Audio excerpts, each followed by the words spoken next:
ముఖ్యమంత్రి రేవంత్ రెడ్డి గారు మొదటి నుండి కూడా హైదరాబాద్ నగరం అంటే ఒక చిన్న చూపు, హైదరాబాద్ నగరం అంటే నగరంలో ఏమీ లేదు, హైదరాబాద్ నగరం అంటే ఒక చెత్త నగరం అని డే 1 నుండి కూడా ప్రచారం చేసుకుంటూ ఈ యొక్క నగరాన్ని ఒక విశిష్టని దెబ్బతీసే విధంగా మొదటి నుంచి కూడా ప్రయత్నం చేస్తూనే వస్తూ ఉన్నారు. మరి ఈ నగరానికి చేయాల్సింది చేయలేక తనొక ఊహానగరం, కొత్త నగరాన్ని సృష్టించుకునే ఒక ప్రయత్నంలో ఒక ఫ్యూచర్ సిటీ అని పేరు పెట్టుకొని హైదరాబాద్ నగరాన్ని డే 1 నుండి కూడా విస్మరిస్తూ వస్తూనే ఉన్నారు. ఎందుకు ఈ నగర ప్రజలపైన ఈయనకి ఇంత కోపం? ఎందుకు ఈ హైదరాబాద్ నగరం అంటే కక్ష? ఎందుకు ఈ యొక్క విషపూరితమైనటువంటి ఆలోచన హైదరాబాద్ నగరం పైన వీరికి ఉన్నదని చెప్పి అర్థం కాని పరిస్థితి ఉన్నది. ఒకానొక పరిస్థితుల్లోనైతే హైదరాబాద్ నగరంలో చక్కగా జరుగుతున్న అభివృద్ధి కార్యక్రమాలు, ఎంతో ప్రగతి వైపు దూసుకుపోతున్నటువంటి నగరాన్ని అడ్డుకట్టలేసే విధంగా నిర్ణయాలు. ఒకటి, మెట్రో రైలు రద్దు. ఈ యొక్క హైటెక్ సిటీ నుంచి మన యొక్క రాయదుర్గం నుండి ఎయిర్పోర్ట్ కనెక్టివిటీ పెరుగుతూ ఈ హైదరాబాద్ నగరానికి అంతా కూడా ఎయిర్పోర్ట్ వరకు వెళ్ళేటువంటి మెట్రో రైలుని రద్దు చేయడం. అదేవిధంగా హైదరాబాద్ నగర పరిసర ప్రాంతాల్లో ఉన్నటువంటి ఈ యొక్క ఫార్మాస్యూటికల్ కంపెనీస్ కానివ్వండి, ఒక రెడ్ జోన్ ఉన్నటువంటి ఇండస్ట్రీస్ అన్నింటి కూడా ఒక పెద్ద ఎత్తున ఫార్మాసిటీ అని రూపొందించి ముచ్చెర్లలో మరి సుమారు 19,000 19,000 ఎకరాలని సేకరించి మరి అక్కడ పెద్ద ఎత్తున ఒక ఫార్మా సిటీని వరల్డ్ స్టాండర్డ్ సిటీని క్రియేట్ చేయాలని చెప్పి ఒక ఆలోచనని కూడా రద్దు చేస్తూ వారు చేస్తున్న నిర్ణయాలు. అదే రకంగా మూసీ ప్రక్షాళన అని చెప్పేసి అక్కడ ప్రజలపైన అరాచకం సృష్టించడం, ఎక్కడ పడితే అక్కడ కూల్చివేతలు. ఎందుకో నగరం పైన ముందు నుంచి కూడా తన యొక్క ఒక కోపాన్ని, తన యొక్క కక్షపూరితమైనటువంటి ఒక ధోరణిని కనబరుస్తూ వస్తూ ఉన్నారు. కాబట్టి ఈ పరిస్థితుల్లో, అర్థం కాని పరిస్థితుల్లో హైదరాబాద్ నగర ప్రజలందరూ కూడా అనేక సందర్భాల్లో ఒకటి ఏంటంటే వారికి ఒక్క సీటు కూడా కాంగ్రెస్ పార్టీ హైదరాబాద్ నగరంలో శివార్లో గ్రేటర్ హైదరాబాద్లో గెలవకపోవడం, మరి ప్రజల యొక్క గొంతుక, ప్రజల యొక్క వాయిస్ని వినపడడానికి చేసే ప్రయత్నాన్ని కూడా విస్మరిస్తూ పోవడం. అనేక వేదికలపైన అటు జిహెచ్ఎంసీ మీటింగ్లో కానివ్వండి, అసెంబ్లీ వేదిక పైన కూడా కానివ్వండి, అనేక సందర్భంలో హైదరాబాద్ నగర ప్రజల ఎదుర్కొన్న సమస్యలు, హైదరాబాద్ నగర ప్రజల ఒక ఆలోచన విధానాన్ని వారికి చెప్పే ప్రయత్నం చేస్తే ప్రతి సందర్భాల్లో విస్మరించారు తప్ప ఎప్పుడు కూడా వారు పట్టించుకున్న పాపన పోలేదు. 2 సందర్భాల్లో బడ్జెట్ సమావేశాల్లో కూడా మరి వారికి హైదరాబాద్ నగరంలో గొంతుగా వినిపడాలని ప్రయత్నం చేస్తే ఏనాడు కూడా వారు జవాబు చెప్పకుండా, సరే వాన్ బిహాఫ్ ఆఫ్ హిమ్ ప్రభుత్వం తరఫున శ్రీధర్ బాబు గారే సమాధానం చెప్పడం చూశాం. అర్థం కాని పరిస్థితి ఏంటంటే వారికి స్వతహాగా ఈ హైదరాబాద్ నగరం పైన వారికి అవగాహన లేదు. అవగాహన లేకుండా అవగాహన తెచ్చుకునే ప్రయత్నం చేస్తలేరు. అంతెందుకు, ఇదే గ్రేట్ హైదరాబాద్ పరిధిలో ఒక్క ప్రజల నుంచి ఎన్నుకోబడేటువంటి ఒక నాయకుడు లేకున్నా, ఒక కౌన్సిల్ నుంచి తీసుకొచ్చినటువంటి ఒక వ్యక్తిని పెట్టి ఒక మంత్రిని చేయండి అయ్యా బాబు అని 2 సంవత్సరాల నుంచి కూడా నగరం ప్రజల నుంచి డిమాండ్ వస్తే, జూబ్లీహిల్స్ ఎన్నికల్లో రాజకీయాలకు అవసరాల కోసానికి ఒక మైనార్టీకి ఇవ్వాలని చెప్పేసి అవగాహన లేని అజరుద్దీన్ గారికి, ఎందుకంటే వారికి ఎప్పుడు ప్రజలతో ఎన్నుకోబడినటువంటి నాయకుడు కాదు, ఎప్పుడు కూడా నగరంలో ఉన్నటువంటి నాయకుడు కూడా కాదు. వారికి ఏదో మంత్రి పదవి ఇచ్చేసి తూతూ మంత్రంగా చేతులు దులిపికేసుకునే ప్రయత్నం చేసినారు. ఈరోజు హైదరాబాద్ నగర ప్రజల్లో ఎదుర్కొంటున్న ప్రధానమైన అనేక సమస్యలు ఉన్నాయి. 2 సంవత్సరాలలో హైదరాబాద్ పరిస్థితి పూర్తిగా దిగజారిపోయింది వీరి రేవంత్ రెడ్డి గారి హయాంలో. వారు నిన్న సమీక్షా సమావేశంలో చూశాం. హైదరాబాద్ నగరం పైన ఈ యొక్క డిపార్ట్మెంట్, ఎందుకంటే మున్సిపల్ అడ్మినిస్ట్రేషన్ వారి దగ్గర, అర్బన్ డెవలప్మెంట్ డిపార్ట్మెంట్ వారి దగ్గరనే ఉన్నది.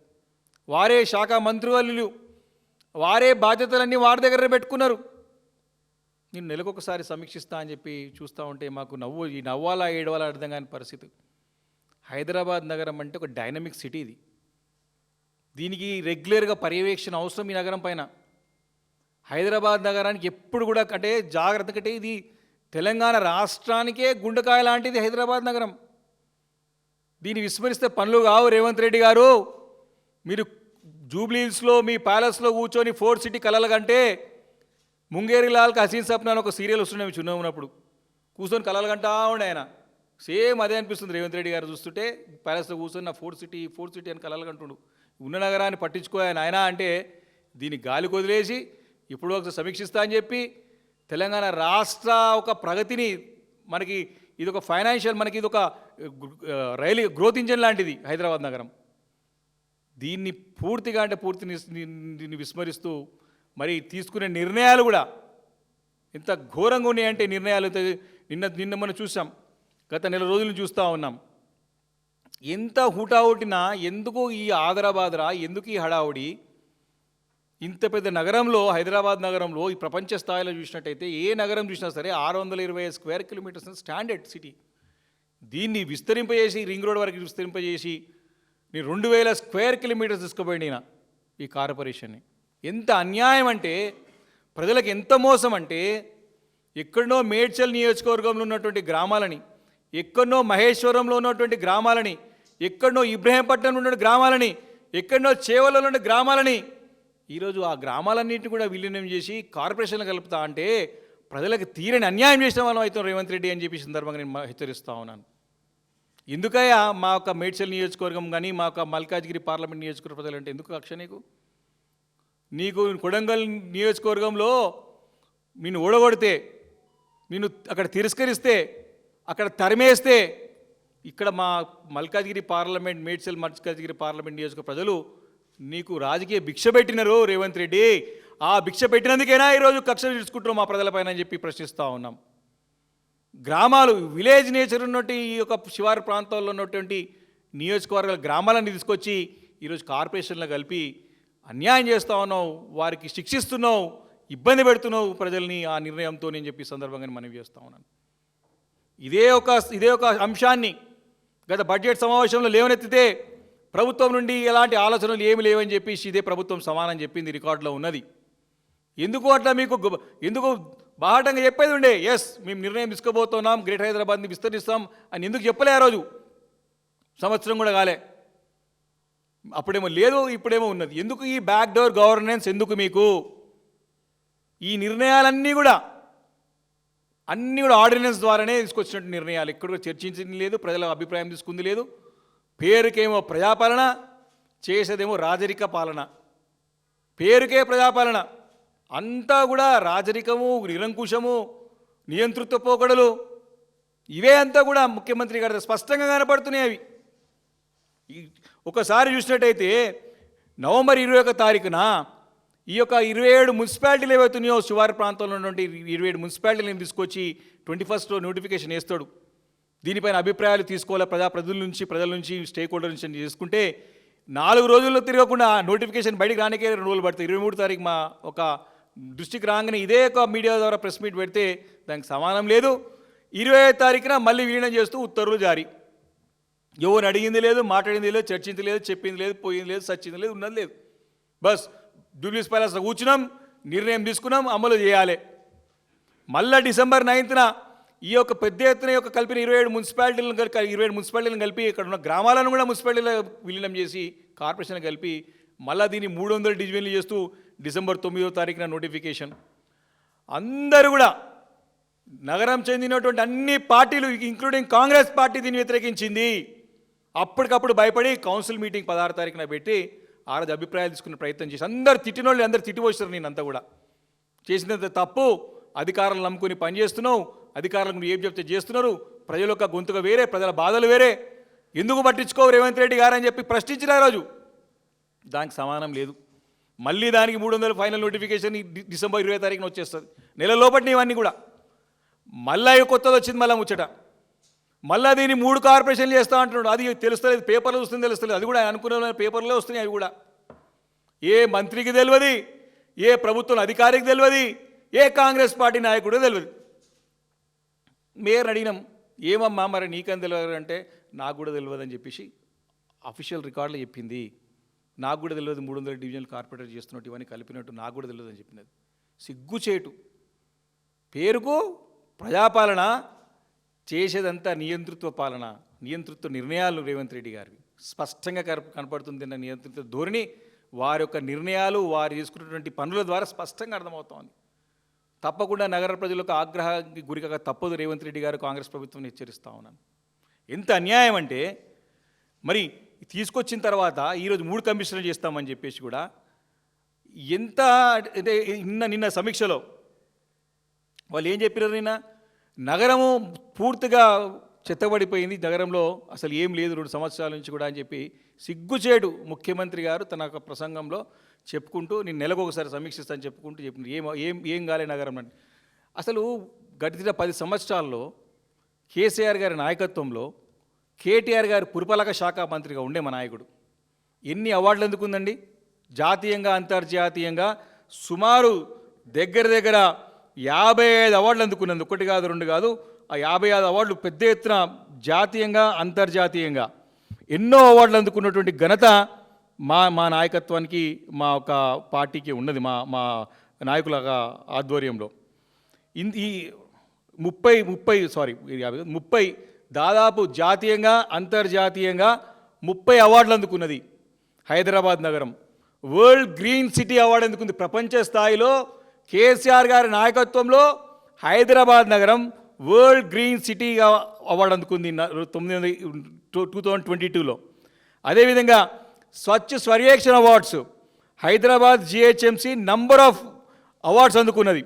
మోస్ట్ నేషనల్ క్లీన్నెస్ సర్వే అవార్డులో కూడా best city in solid waste management అందుకున్నది అవార్డు. అదేవిధంగా Deen Dayal Antyodaya Yojana national urban livelihoods mission award కింద స్వచ్ఛ ఎక్సలెన్స్ అవార్డు అందుకుంది. జాతీయ స్థాయిలో only metro city over 1 million 10 లక్షల జనాభా కంటే ఎక్కువ ఉన్నటువంటి నగరాల్లో the only city to get the award is Hyderabad city under KCR under rule under KTR's under municipal administration minister ఉన్నప్పుడు వారి రెజ్యూమ్లో అందుకున్న అవార్డు స్వచ్ఛ ఎక్సలెన్స్ అవార్డు అందుకున్నది.